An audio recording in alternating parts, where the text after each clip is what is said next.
ভুতুড়ে গল্প। আধার যখন ডাকে, কেউ জানে না কাকে। Welcome back. সবাই কেমন আছো? আশা করি ভালো আছো। আমি কুশাল। আপনারা শুনছেন ভুতুড়ে গল্প, এপিসোড নম্বর 14। এখানে ঘটনা শোনানো হয়। আজ যে ঘটনাটা তোমাদের শোনাবো খুবই ভয়ানক একটি ঘটনা। আমাকে মেল করে পাঠিয়েছে। আর তোমরা যারা ঘটনা পাঠাতে চাও তারা মেল করতে পারো ভুতুড়ে গল্প 123@gmail.com, অথবা ফেসবুকে গিয়ে ইনবক্সে ঘটনা পাঠিয়ে দিতে পারো। সবাই লাইক, কমেন্ট আর সাবস্ক্রাইব করে দিও। আর বেশি কথা বলবো না, চলো এবার ঘটনায় ফেরা যাক। ভুতুড়ে গল্প। আধার যখন ডাকে, কেউ জানে না কাকে। আজ ঘটনা পাঠিয়েছে পূজা। তার বান্ধবীর দিদির সাথে ঘটে গেছে ঘটনাটা। যেভাবে লিখেছে সেভাবে পড়ে শোনাচ্ছে। মেঘনা যখন প্রথম দিন আলিপুর শহরে আসলো, আলিপুর শহর থেকে প্রায় 5 কিলোমিটার ভিতরে শিলমোহন গ্রামে পা রাখলো, তখন নভেম্বরের শেষ বিকাল। রোদটা কমলা রঙে ডুবে যাচ্ছিল, আর গ্রামের চারপাশে পাহাড় ঘেরা। এলাকা জুড়ে হালকা কুয়াশা নামছিল। শহরে বড় হওয়া মেঘনা এই ভুতুরে দৃশ্য দেখে অদ্ভুতভাবে আকৃষ্ট হয়েছিল। তার নতুন পোস্টিং ছিল এখানে, শিলমোহন হাই স্কুলের বিজ্ঞান শিক্ষিকা হিসাবে। একা থাকতে তার কোনো আপত্তি ছিল না, বরং অনেকটা সময় নিজের মতো করে থাকা আরো ভালো হবে। সে নিজের মতো করে থাকতে বেশি ভালোবাসে।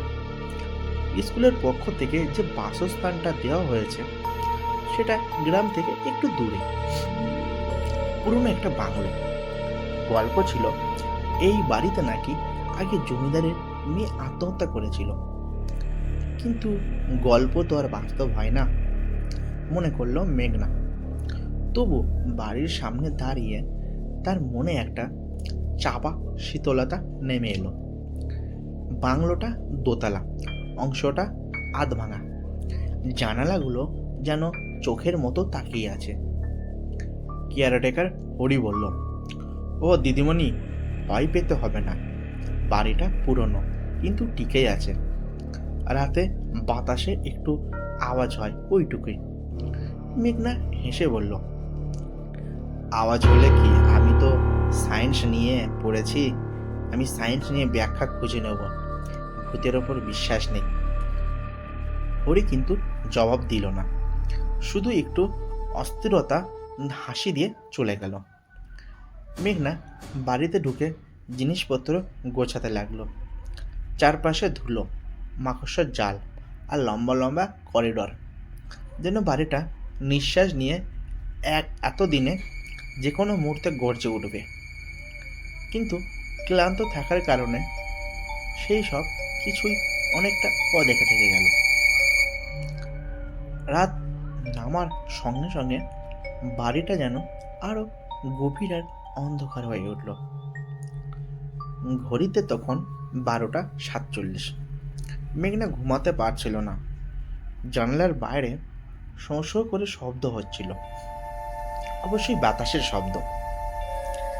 সেই সময়ে প্রথম শুনল কেউ যেন মৃদু করে ডাকছে, মেঘনা, মেঘনা। সে চমকে উঠে বসল, তীব্র হয়ে উঠল, কিন্তু সে নিজেকে শক্ত করলো। কেউ নিশ্চয়ই রাস্তা থেকে ডাকছে, হয়তো হরি হবে। মেঘনা জানালার দিকে এগিয়ে গেল। জানালা খুলতেই কুয়াশার বুক চিরে ঠান্ডা বাতাস ঢুকে পড়ল, কিন্তু কোনো মানুষ নেই, চারপাশ চুপচাপ। সে দরজাটা বন্ধ করে আবার বিছানায় শুয়ে পড়ল। নিজেকে বোঝালো এটা হয়তো শ্রবণ বিভ্রাম, পরিবেশের কারণে। কিন্তু ঠিক 5 মিনিট পর আবার, মেঘনা, তুমি ফিরে এসেছো। এবার গলার স্বরটা ছিল একেবারে ঘরের ভিতর থেকে। মেঘনা হাত পা হিম হয়ে গেল। দিনটা কোন রকমে কাটলো। পরের দিন মেঘনা স্কুলে চলে গেল। পরের দিন স্কুলে গিয়ে মেঘনা সব ভুলে থাকার চেষ্টা করলো, কিন্তু ছাত্রছাত্রীরা ফিসফিস করে তাকাচ্ছিল। এক সাবলীলভাবে জিজ্ঞেস করলো, দিদিমণি, আপনি কি সত্যি হন্টেড বাংলোতে থাকেন? মেঘনা বিরক্ত হলো। হন্টেড বলে কিছু নেই, অযথা এসব ভাবলে পড়াশোনায় মনোযোগ থাকবে না। তাদের মুখে এক অদ্ভুত অভিব্যক্তি ফুটে উঠল, যেন তারা কিছু বলতে চায় কিন্তু সাহস নেই। স্কুল শেষে শিক্ষক মধুমাল্য মেঘনার কাছে এসে বলল, আপনি কি সত্যিই সেই বাংলোতে আছেন? মেঘনা বলল, হ্যাঁ, তাতে সমস্যা কোথায়? মধুমাল্য একটি হেসে বলল, সেই বাড়িটা বেশিরভাগ মানুষই এড়িয়ে চলে। অনেক ঘটনা ঘটেছে, বিশেষ করে গভীর রাতে। মেঘনা আবারও শুনল এক পুরনো গল্প। জমিদারের মেয়ে ইরা নাকি নিজের গলায় ফাঁস লাগিয়ে আত্মহত্যা অবস্থায় পাওয়া হয়েছিল। ইরার চুল খুব লম্বা ছিল, আর সে নাকি গভীর রাতে নিজের নাম ধরে কাউকে ডাকত। মেঘনা এসব গুজব বলে উড়িয়ে দিল, কিন্তু ভিতরে ভিতরে একটা অস্বস্তি বাড়ছিল। কারণ গত রাতের রাতটা যেমন পরিচিত মনে হচ্ছিল, যেন বহুদিন আগে শোনা। রাত হলে সে আর ভয় পেতে চায়নি, তাই লাইট জ্বালিয়ে বই পড়তে লাগলো। রাত 1টা নাগাদ বাতাস জোরে বইল, জানালার কাঁচ ঠকঠক করে উঠল। ঠিক সেই সময় দরজায় টোকা পড়ল, টুক টুক, ধূপ ধূপ। মেঘনা বলল, কে? কোনো উত্তর নেই। সে ধীরে ধীরে দরজা খুলল। দরজা খুলে দেখে কেউ নেই, খালি করিডর। কিন্তু মেঝেতে একটা ভেজা পায়ের ছাপ, যেন কেউ ঠিক এখনই দাঁড়িয়েছিল। ছাপটা করিডরে শেষে গিয়ে থেমে গেছে, যেখানে দোতলায় ভাঙা সিঁড়ি উঠে গেছে। মেঘনার বুকের ভিতরে কিছু যেন শক্ত হয়ে উঠল। সিঁড়ির দিক থেকে যেন কেউ নামছিল, টিক টিক টিক, কাঁচ ভাঙার শব্দ। মেঘনা দরজা বন্ধ করে দিল, তবে ভিতরে ঢোকার পরে যেটা দেখলো সেটা তাকে আরো আতঙ্কিত করলো। বিছানায় বসে আছে একজন মেয়ে, কোমর ছুঁই ছুঁই লম্বা চুল, মুখটা দেখা যাচ্ছে না। গলা থেকে যেন ভেজা কাদা পড়ছে। মেঘনা চিৎকার করলো, কিন্তু শব্দ বেরোলো না। মেয়েটা ধীরে ধীরে মুখ তুলল। তার চোখে ছিল শূন্যতা, আর আর ঠোঁটে একটা কথা, তুমি তো ফিরে এসেছো, এবার আমার গল্পটা শোনো। তারপর পুরো ঘর অন্ধকার হয়ে গেল। মেঘনা চোখ খুলে দেখলো সে নিজের বিছানায় শুয়ে আছে, আলো জ্বলছে, মেয়েটার কোনো চিহ্ন নেই। ঠিক তার মস্তিষ্কে একটা অদ্ভুত ফ্ল্যাশব্যাক, যেন সে কোনো এক অন্য জগতে ঢুকে গিয়েছিল। পরের কয়েকদিন নানা অদ্ভুত ঘটনা ঘটতে লাগলো। ঘরের জিনিসপত্র লাফিয়ে পড়ে, দরজা নিজে থেকেই খুলে যায়, দরজা নিজে থেকেই বন্ধ হয়ে যায়। আবার রাতে সে মেয়েটার ছায়া দেখা যায়। মেঘনা একদিন হরিকে জিজ্ঞেস করলো, কি বাড়িতে কি কেউ মারা গিয়েছিল? হরি বেশিক্ষণ চুপ করে রইল। শেষে বলল, ইরা বৌদি ছিলেন খুব শান্ত মেয়ে, কিন্তু ও অনেক কষ্ট পেয়েছিল। তারপর সে যা বলল তা আরো ভয়ঙ্কর। ইরার মৃত্যু আত্মহত্যা নয়, খুন। আর খুনের পর তাকে ঘরের মধ্যে ঝুলিয়ে দেওয়া হয়েছিল। খুনি কে কেউ জানে না, তবে গুজব আছে ইরা আর হাতে ফিরে আসে নিজের খুনিকে খুঁজতে। মেঘনার মাথায় প্রশ্ন ঘুরতে লাগলো, তাহলে সে আমাকে কেন ডাকছে? আমি তো এই গ্রামের কেউই না। সেই রাতে আবার মেয়েটা এলো। মেঘনা এবার ভয়ে জ্ঞান হারালো না।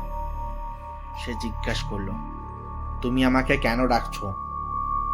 মেয়েটা মৃদু হাসলো, কারণ তুমি আমার মতো একা, আর তুমি সত্যটা খুঁজে বের করতে পারবে। তারপর সে মেঝেতে বসে আঙুল দিয়ে কিছু একটা আঁকতে লাগলো, একটা চিহ্ন এবং একটা নাম, অরিন্দম। মেঘনা চমকে উঠল, এই নাম তো শুনেছে কোথাও। স্কুলে পরদিন সে জানতে পারল অরিন্দম ছিলেন সেই স্কুলের শিক্ষক, ইরার খুব কাছের মানুষ। জমিদার এই সম্পর্ক মানেননি। অরিন্দম হঠাৎ একদিন উধাও হয়ে যান। তারপর ইরার মৃত্যু। সবাই ধরে নেন অরিন্দম ইরাকে ছেড়ে চলে গিয়েছিল, কিন্তু ইরার আত্মা কি বলছে? তার খুনি অরিন্দম নন। মেঘনা তদন্ত শুরু করলো। এক রাতে মেঘনা বাংলোর দোতলায় ভাঙা ঘরটিতে ঢুকলো। হাওয়া হু হু করে হাওয়া বইছে। মেঝেতে একটা পুরনো ট্যাঙ্ক, তার মধ্যে ইরার ডায়েরি। ডায়েরিতে জানা গেল জমিদারের ছোট ভাই বিশ্বজিৎ ইরাকে জোর করে বিয়ে করতে চাইতো। ইরা রাজি না হয় সে নানাভাবে অত্যাচার করত। অরিন্দম ইরাকে পালিয়ে যেতে বলেছিল, কিন্তু ইরাকে বিশ্বজিৎ ধরে ফেলে এবং শেষ পাতায় রক্তের দাগ লেখা, সে আমাকে মেরে ফেলবে। অরিন্দমকে চোর বানানোর চেষ্টা করছে। যদি কেউ কখনো পড়ে আমার মৃত্যুটা দুর্ঘটনা নয়, সত্যিটা প্রকাশ করো। মেঘনার বুক ধকপক করতে লাগলো, যেন বাড়িটা, বাতাস সব একসাথে ফিসফিস করছে। সত্যটা খুঁজে বের করো। সেই রাতে ইরা আবার এলো। এবার তার মুখে আর বিষণ্ণতা নেই, বরং নির্যাতনের ছাপ। বিশ্বজিৎ এখনো বেঁচে আছে, সে জানে আমি ফিরে আসি, তুমি সাবধানে থেকো। মেঘনা বলল, আমি কি করব? আমাকে ন্যায় দাও, আমার সত্যটা সবার সামনে আনো। হঠাৎ ইরার দেহটা কুয়াশার মতো মিলিয়ে গেল। মেঘনা পরের দিন গ্রামের কাউন্সিল, পুলিশ, মধুমাল্য সবাইকে ডেকে বলল সে যা জানে। সবাই প্রথমে বিশ্বাস করেনি, কিন্তু ডায়েরির পুরানো কালি, রক্তের ছাপ আর নথিপত্র দেখে সবাই হতবাক। বিশ্বজিৎ এখন বৃদ্ধ, কিন্তু গ্রামের বাড়িতে থাকে। পুলিশ তাকে জেরা করতে গেলে সে আচমকা চিৎকার করতে থাকে, ইরা ফিরে এসেছে, আমি দেখেছি। সে জানালার সামনে দাঁড়িয়েছিল। পুলিশ তাকে গ্রেপ্তার করে নিয়ে যায়। সেই রাতে বাংলোতে মেঘনা আবার একা, কিন্তু এবার বাড়িটা যেন আলাদা। বাতাস ঠান্ডা নয়, অচেনা ছাপ নেই। ঘরটা যেন দীর্ঘশ্বাস ফেলেছে মুক্তির। রাত 12টা বাজতেই দরজার কাছে আলো জ্বলে উঠল। ইরা দাঁড়িয়ে আছে, মুখে শান্তি, ধন্যবাদ। তার চারপাশে সাদা কুয়াশা নেমে এলো। দেহটা ধীরে ধীরে আলোয় মিলিয়ে যেতে লাগলো। এবার আমি মুক্তি মেঘনা। শেষবার সে হাসলো, একটা উষ্ণ মানবিক কৃতজ্ঞতার হাসি। আর তারপর ঘরটি আবার নিস্তব্ধ হয়ে গেল। কয়েক মাস কেটে গেল। বাংলোটা এখনো সংস্কারের মধ্যে আছে। গ্রাম থেকে কেউ আর ভয় পায় না। মেঘনা এখনো বাড়িতে থাকে। রাতে মাঝে মাঝে বাতাসে হালকা শোঁ শোঁ শব্দ হয়, কিন্তু সে জানে এটা শুধু বাতাস। কখনো কখনো মনে হয় জানালার পাশে কেউ দাঁড়িয়ে আছে, কিন্তু সে হাসে। কারণ এখন সে জানে যদি কেউ থাকে তবে সে আর শত্রু নয়, অন্ধকার নয়, বরং শান্ত এক আত্মা, যার ন্যায় ফিরে এসেছে।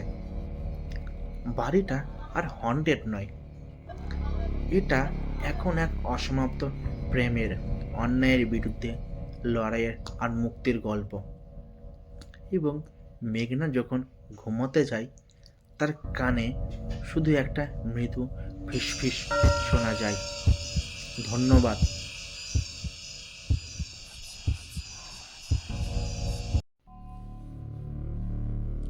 সত্যি খুব সুন্দর একটা ঘটনা শুনলাম।